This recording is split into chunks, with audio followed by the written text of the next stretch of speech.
Crown Worldwide is celebrating 60 years in business. The company straddles the globe, operating from Asia, Australasia, Africa, Europe, India and the Americas.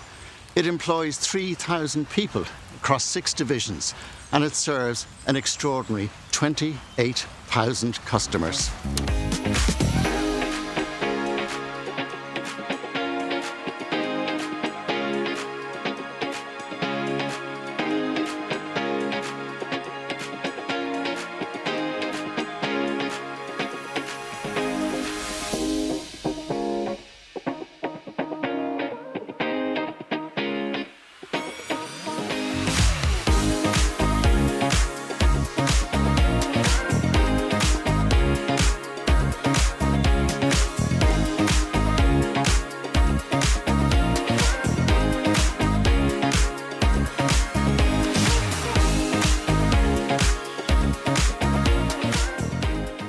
Jim, you must be really pleased to have reached this fantastic milestone.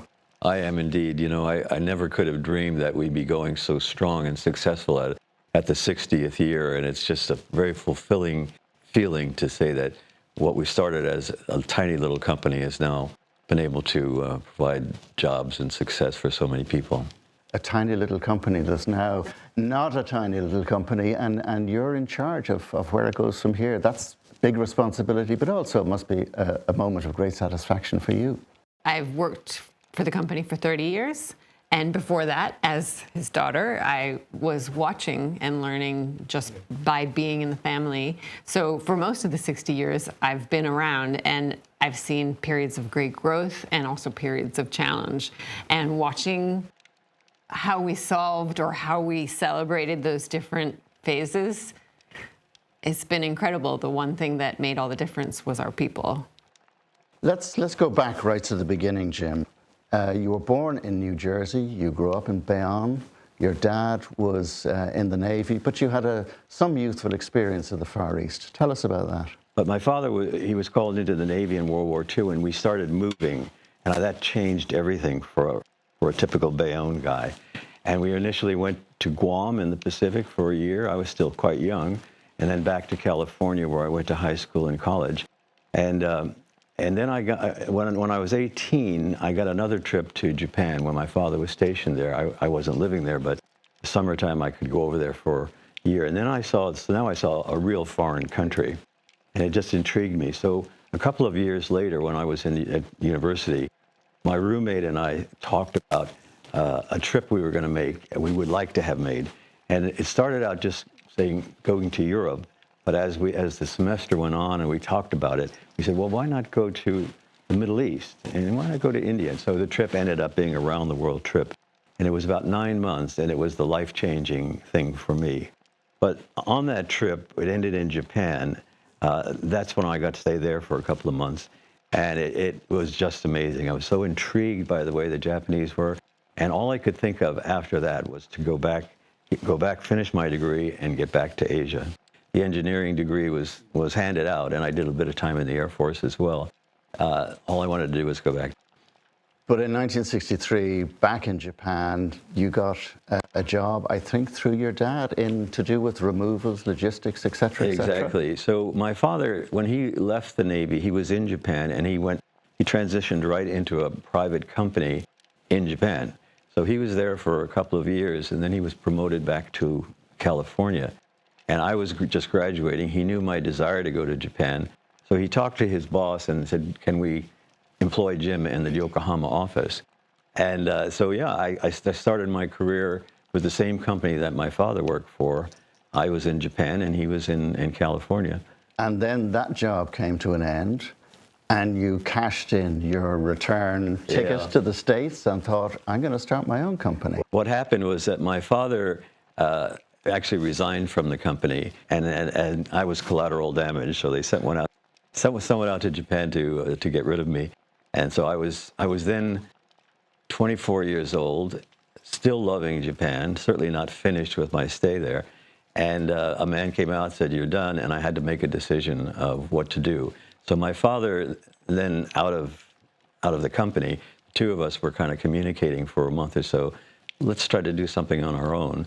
And I was excited to do it. Even though we didn't have any money, I was excited to do it. I think you actually started it with about $1,000. That's all I had, yeah. And the people who gave me the ticket home, the company they gave me, I just went and cashed it in, and it was worth about $300 or $400. So Yeah. that was part of the capital.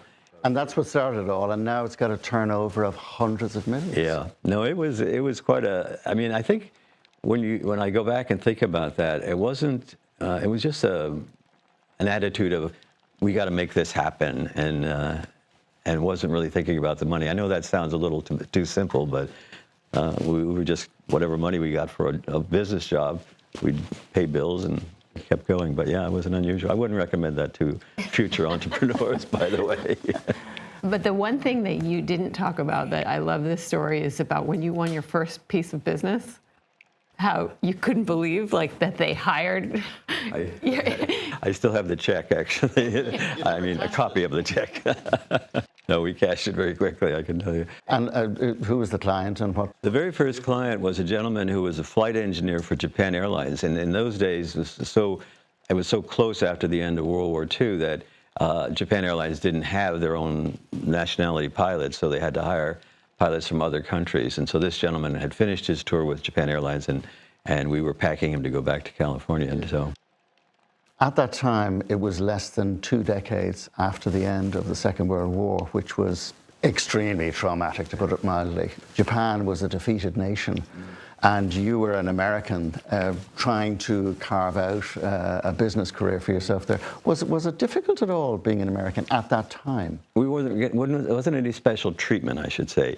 They just No special resentment either. Not outwardly, not outwardly, but I mean, they were trying to rebuild. It was 18 years later or something, and they were trying to rebuild, and so it was quite interesting. It was just start of companies like Sony and Honda that are so famous now, but they were just getting started at that time. But there was a lot of energy in Japan, and they were kind of determined to make a comeback, and so we were in that cycle. So this was the birth pangs of the Asian tiger economies. Yeah, and particularly I would say in Japan, there were a lot of international companies, particularly American companies, coming there to do business. And so in our business of relocations, the market was going pretty strong, and there wasn't much competition to what we were doing. Let's go back to a little bit about your beginning. You were born in Japan, and you have spoken about being a third culture kid. You were born in Japan, you're clearly American, quote unquote. So explain to me the third culture kid and what you mean by that, and how has that shaped you? It's not a term I created. It's a term that describes somebody who is not born into their own kind of ethnic culture. They're not from the culture of the place they're born in. And so they create their own third culture. It's sort of a hybrid of those things. But it's a good trait because you become very empathetic to people's different cultures, languages, behaviors, and you also notice if someone in the room is different and looking like they're at ill at ease. So it's quite a good skill set to have in that you just pay attention a little bit more, I think. What did you do at college? But I formally studied Japanese because I learned it as a child and I spoke like a child. And when I went to university, it was in the time of Japan Inc. And there was a lot of Japanese investors across the board. So you speak Japanese? I do. No.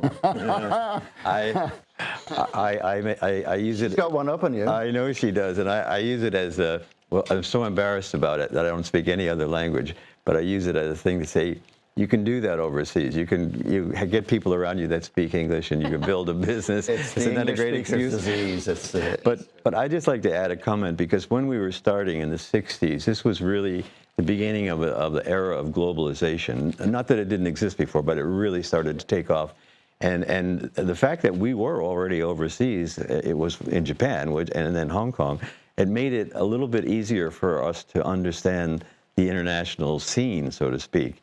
And we kind of brought American level of quality using international people to our industry. That actually made it in a special category, I would say, too.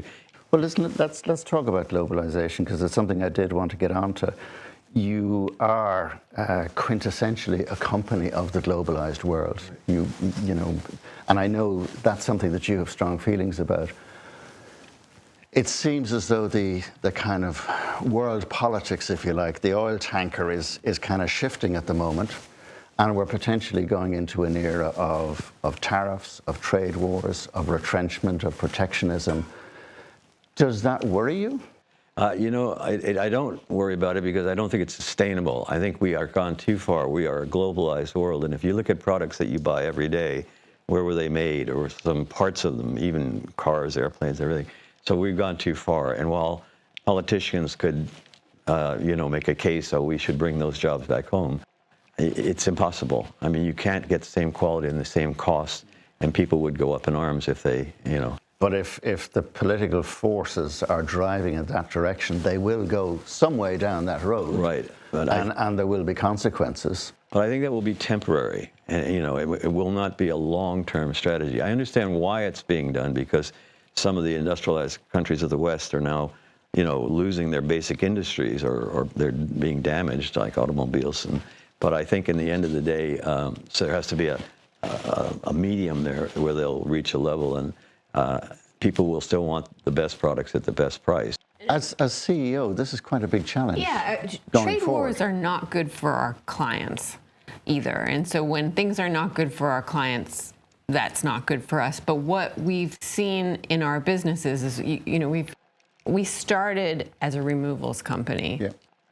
But what's happened over time is actually that's not our biggest business anymore. We've got 6 divisions now, I think. Yes. And our largest division now is information management. And it's everything from hard copy documents on shelves that are stored for years through to scanning of those documents, digitizing, and being able to share that information with our clients. And even beyond that, helping them set up information process flows. So a business like that is far more local. It doesn't involve crossing borders. The other, I think, that's our largest business. Our fastest growing business we call it Workspace. And it's everything from moving of offices through to managing all their corporate assets in warehouses and, you know, with retrieving them. It also involves refurbishing, because that business more than any other has a sustainability component as buildings try to reduce their carbon footprint. And so we refurbish them, we resell them, we do the same for their IT equipment. So the point here being that those businesses are far more local businesses. We do have some global clients where they want consistent service across the different countries where they operate, but ultimately they're local businesses. So we have to, even though I agree with everything you said, long term, I can't imagine a world that's not global, but in the interim, we also still need to keep growing, and we're focusing and growing in those areas that are not so dependent on international, but we're ready to go back. What do you see as what's the worst case scenario in the interim? I think the worst case scenario was what we faced in COVID. That was probably our worst case scenario, where the world stops the way that it did. I can't imagine anything comparing to that, honestly. I mean, anytime there's a war, that's not necessarily great for our removals business, but because our business mix is much healthier now, we've grown in the other areas. It accelerated during COVID.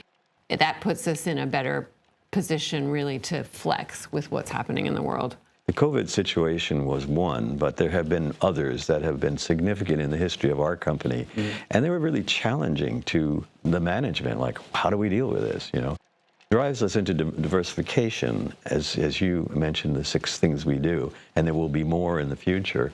But at the same time, it really tests a management as to how well they can identify that issue and how it should be dealt with.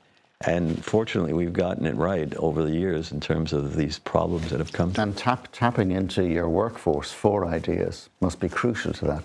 Absolutely. Getting ideas from your... Well, there's a term I heard called entrepreneurship, and that actually relates to encouraging people to be entrepreneurs within an organization. You reward them if it's a good idea, or if it's, because some of the things we develop has been through acquisition. Jennifer mentioned workspace, or it could be fine arts, or even the information management. And we have been able to learn from that acquisition how that part of the industry works, and they've been transferred that to other operations. When a company gets successful, usually the leader gets all the credit. Everybody he's like, this is some really talented person. But in reality, it's a company, it's a group of people that do it. The next level managers, right on down to the people who are out, working in the houses every day. And I kind of get almost embarrassed by everybody thinking I did it by myself, when obviously you didn't. Build a team and you make it happen. A fair bit of it, let's be honest. Well, but the reality is that you have to have people who are committed to the job, and they won't be committed if there's no contact with the senior management. Yeah, and what I witnessed with some of the really hard times at the company, whether I was working at the company or I was just watching as a younger person, is that there were people that they left. They didn't want any part of this change, or there were people that really rolled up their sleeves. So many people that they just put their own lives on hold because it's almost like they felt like this is my company too. And that's what you want. Yeah, right? I mean, that has to be a mixture of loyalty from the workforce, but also people seeing opportunity, for them to shine within the company as well. I tell this story, and it's a little bit unrelated, but when I would go to offices, I'd always shake hands with all the employees and everything. And this one young man, I remember so clearly, he stood up and he shook my hand, and he obviously was, happy to meet me, but all he wanted to do was get back to his job. He didn't want to waste any time with small talk with me. So I thought that was wonderful. That was really great that they felt that responsibility for the job. Yeah, and a lot of those guys have shown such skills, even if they start at the ground level, and they become leaders and that sort of thing. As Jennifer mentioned, our legendary business of moving people is no longer the biggest part, but we've taken the company through other elements of that development, and that's what we should be doing in the future, is saying we have this great group of people and accounts and trucks and warehouses. What more can we do with that, to make it to sustain the company's future?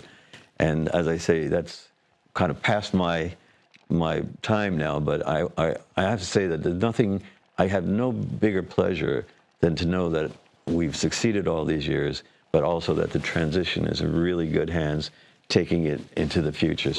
I'd like to hear a little from both of you now about something else that strikes me about Crown, and I know is important, I think, to both of you, and that's values and giving. You, Jim, right from an early stage in life, I think, have been aware of it. It's been part of your personal DNA, and I think it's in the company. You said not too long ago, when people come to Crown, I want them to know that we have created a company with a heart. So what did you mean by that, and how will people know this is a company with? I feel very strongly, and actually I go back to my parents, because they didn't really have a lot of money, but they were always looking after people. If they could contribute money, they would, but they contributed a lot of their time to help others. Even in Japan, when I got there, I inherited looking after an orphanage there, and it was very fulfilling. I've always felt the giver gets more satisfaction or more joy than the person receiving it. But over the years, as we developed success and money, it just felt good to look after particularly kids, and some cancer. It depends on what we've given to just so many different causes. So we have set up a foundation now, Crown Foundation, and so we put our earnings, or some of our earnings, into it, and then from that we redistribute it. And is that what's overseeing the help to the Salvation Army and the Asian Youth Orchestra and whatever? Yeah. Okay. But I want one good example for us. The way this happened, I was on a treadmill at home, and I was watching TV, and I saw that some kids in Seattle or something had raised money to build a school in Asia, and I don't remember the country, but when I looked around, I said to my wife, we could do that. And we looked around, and we found Cambodia was the place that we were really interested in, because they were, of all the Asian development in the countries, they were kind of left behind for a variety of reasons. And so we made a contact down there with some nuns, and we said, can you introduce us to someone who would be honest and look after the funding to build schools and libraries. And so we did find this wonderful young man, a wonderful Cambodian guy, and he said, I would love to do that. And also we started pumping money into him, and we monitored it, and we were able to end up with several schools and libraries, and very, very proud of that. Going from the specific, that's a very specific example, to the much larger example, sustainability in terms of climate crisis, global warming, et cetera, that I think is something that's close to your heart, Jennifer. And Yeah. how can a set of companies like Crown really make a contribution there? The first undertaking that was enormous was even understanding what our carbon impact was. With that many locations, and some locations do things one way, the how much pollution the electricity grid creates is very different in different countries. Sure. Are they using coal? Are they using something else? So the big achievement in the past year has been to actually measure that. No, I can imagine. I mean, you now have a benchmark. You have a ground floor, if you like. Exactly. And so now it's how will we improve on that? How do you think you can? Yeah, well, awareness is in education. They're both big parts of this, as well as understanding what our options are. So if you operate in a country where electricity comes from coal and it's very polluting, then are there alternatives? Can we offset some of it? The other part that I actually think is really exciting is how can we offer sustainable services to our customers? And so we're working now on how to actually proactively market services that they may cost a little bit more, but it allows our customers to do things in a cleaner way. One thing that's fortunate for us is that we not only have a pretty significant and growing property portfolio, but we're owner-operators, so we have a lot to say about how they function. So, LED lighting, skylights, motion detectors, solar panels for sure, rainwater collection. There's a long list of things that are being actively incorporated, are already incorporated in many, many cases. And electric vehicles, that's something that we're definitely investing in. We're learning where it's applicable. What would you say to your 20-year-old self, knowing what you know now and what you've achieved, and you're garlanded with awards, the latest being the EY Entrepreneur of the Year in Hong Kong and Macau? Looking back, I think some of the things I found, one of them is, always be, we use the term of controlled risk. And that I would recommend strongly, because a lot of companies, when they start up and have success, they go crazy. They think they found the magic formula, and they expand too quickly. Exactly. So I think I would always say, keep control of the company. Do what you can with the money. We've always reinvested our profits back into the company. It's been our mantra. But don't bite off more than you can chew, and risk it all to the point where you could lose it all. And on that point, you've never been tempted to go public? No, You've always kept the that's almost like a family. Yeah, well, in my lifetime, we would never go public. But no, when you build, look. Well, the point is the benefits of going public is you bring in a lot more capital, and you can probably do things you can't do otherwise.